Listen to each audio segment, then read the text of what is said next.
अमायरा सबसे पहले क्लासरूम में आती है और बिल्कुल सामान्य दिखती है।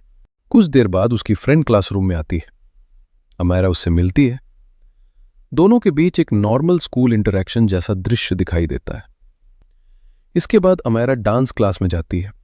वो बाकी बच्चों के साथ एक्टिविटी में शामिल होती है। वो पार्टिसिपेट करती है, डांस करती है और पूरे समय एक नॉर्मल एक्टिव चाइल्ड की तरह दिखाई देती है। फिर अमायरा वापस क्लासरूम में आती है। कुछ बच्चे टेप जैसी चीज से खेलते दिखाई देते हैं।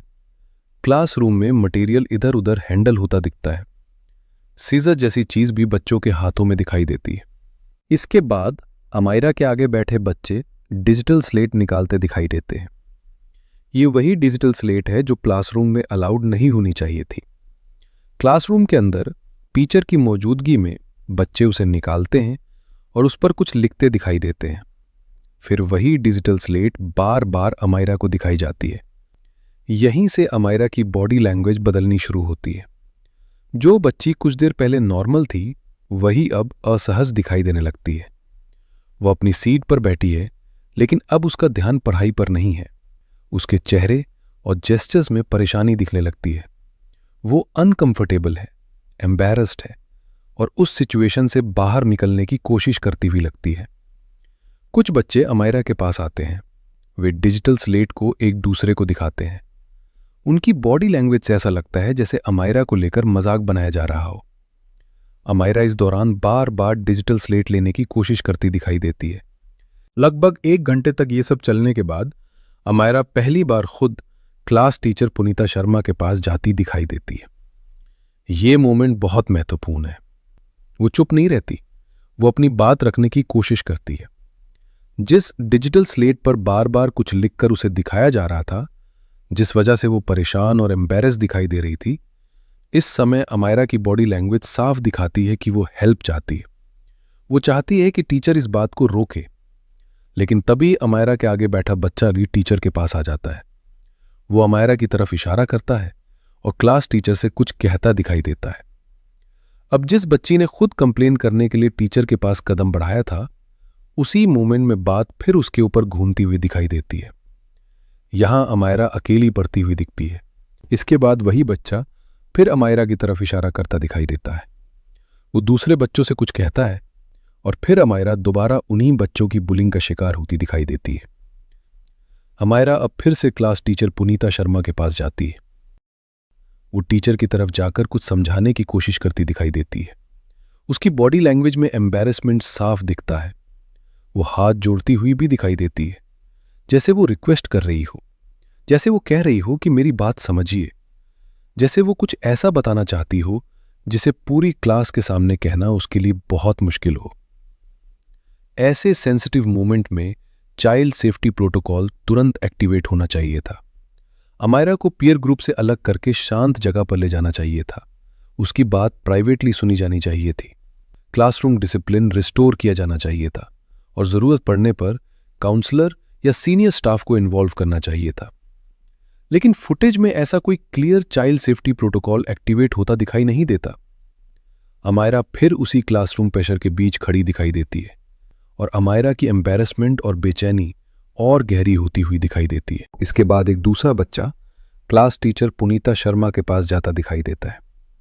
जिस बच्ची ने पहले खुद बुलिंग और डिजिटल स्लेट वाली बात को लेकर टीचर तक पहुंचना चाहा था, अब वही बच्ची क्लासरूम में कंप्लेंट्स के बीच घिरती जा रही है। अमायरा फिर खुद को डिफेंड करने के लिए टीचर के पास जाती है। वो अपनी बात रखने की कोशिश करती है, लेकिन इसी दौरान क्लास टीचर एक और बच्ची को बुलाती है। अमायरा को डिसमिस करके वापस सीट पर भेज दिया जाता है। फिर जब उस बच्ची की बात सुनी जाती है, उसके बाद क्लास टीचर अमायरा से कुछ कहती दिखाई देती है। अमायरा अपनी सीट से फिर आगे की तरफ आती है।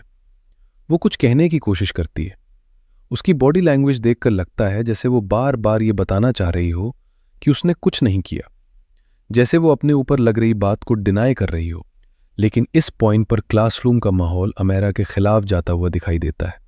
फिर क्लास टीचर अमायरा की तरफ उंगली करके उसे डांटती और सख्त तरीके से कुछ कहती दिखाई देती है। अमायरा उस समय पूरी तरह हेल्पलेस नजर आती है। वो अपनी बात समझाना चाहती है, लेकिन हर बार उसकी बात बीच में दबती हुई दिखाई देती है। इसके बाद अमायरा के आगे बैठा बच्चा फिर अपनी सीट से उठता है। इस दौरान वह अमायरा की तरफ भी इशारा करता है और किसी दूसरे बच्चे की तरफ भी उंगली से पॉइंट करता हुआ नजर आता है। क्लास टीचर कुछ बच्चों के पास जाती हैं, वो बच्चों से बात करती दिखाई देती हैं और उसी दौरान अमायरा की तरफ इशारा करके कुछ कहती हुई नजर आती हैं। यही वो मोमेंट है जहां अमायरा की बॉडी लैंग्वेज सबसे ज्यादा हिला देने वाली दिखाई देती है। वह हाथ अपने मुंह पर रखती है, फिर हाथ अपने सिर पर ले जाती है। वह पूरी तरह शॉक में दिखाई देती है। एक 9 साल की बच्ची इस तरह रिएक्ट कर रही है, ये कोई नॉर्मल क्लासरूम रिएक्शन नहीं लगता। उसकी बॉडी लैंग्वेज देखकर ऐसा महसूस होता है जैसे उसके सामने कोई बहुत गंभीर बात कह दी गई हो, जैसे उस पे कोई ऐसा आरोप लगाया गया हो जिसे सुनकर वो अंदर से हिल रही हो। उसकी बॉडी लैंग्वेज से ऐसा लगता है जैसे उसे किसी बहुत गंदे आरोप, बहुत बड़ी कंप्लेंट या किसी सीरियस एक्शन की बात से डरा दिया गया हो। लेकिन इसी हालत के बाद भी क्लासरूम में बात रुकती नहीं है। अब फिर एक बच्ची अपनी सीट से उठती है। वो क्लास टीचर पुनीता शर्मा के पास जाती है। वो अमायरा के बारे में फिर से कुछ कंप्लेन करती हुई दिखाई देती है। क्लास टीचर फिर अमायरा से कुछ कहती दिखाई देती हैं। अमायरा अपनी सीट पर बैठे बैठे पैनिक में रिएक्ट करती है। वो अपने ऊपर आ रही हर बात को रोकने की कोशिश कर रही है। इसके बाद अमायरा उठकर उस बच्ची के पास भी जाती दिखाई देती है। वो हाथ से इशारा करती है, जैसे पूछ रही हो ये सब क्या है। लेकिन इस पूरी सिचुएशन में अमायरा और ज्यादा ओवरवेल्म्ड हो जाती है। वो फिर अपनी सीट की तरफ लौटती है। वो खड़ी रहती है। उसकी बॉडी लैंग्वेज से लगता है जैसे वो अंदर ही अंदर सोच रही हो, क्या मुझे फिर टीचर के पास जाना चाहिए। और फिर अमायरा एक आखिरी बार क्लास टीचर के पास जाती है। लेकिन टीचर की बॉडी लैंग्वेज स्ट्रिक्ट दिखाई देती है, जैसे अमायरा को फिर किसी सीरियस कॉन्सिक्वेंस या एक्शन जैसी बात से डराया जा रहा हो। और फिर बातचीत के बीच ही अमायरा अचानक क्लास से बाहर निकल जाती है। वो नॉर्मल तरीके से बाहर नहीं जाती। वो कॉरिडोर्स की तरफ तेजी से बढ़ती है, फिर स्टेयर्स की तरफ भागती हुई दिखाई देती है। और अब वही 9 साल की बच्ची स्कूल बिल्डिंग में अकेली भाग रही है। लेकिन कोई फ्लोर अटेंडेंट उसे रोकता हुआ नहीं दिखता। कोई टीचर तुरंत उसके पीछे जाती हुई दिखाई नहीं देती। क्लासरूम में एंटी बुलिंग रिस्पॉन्स नहीं दिखा, काउंसलिंग सपोर्ट नहीं दिखा। और पुलिस अभी तक ये साफ नहीं कर पाई कि क्लासरूम के अंदर अमायरा से ऐसा क्या कहा गया जिसने एक 9 साल की बच्ची को इतना डरा दिया कि वो इतना गंभीर कदम उठा बैठी।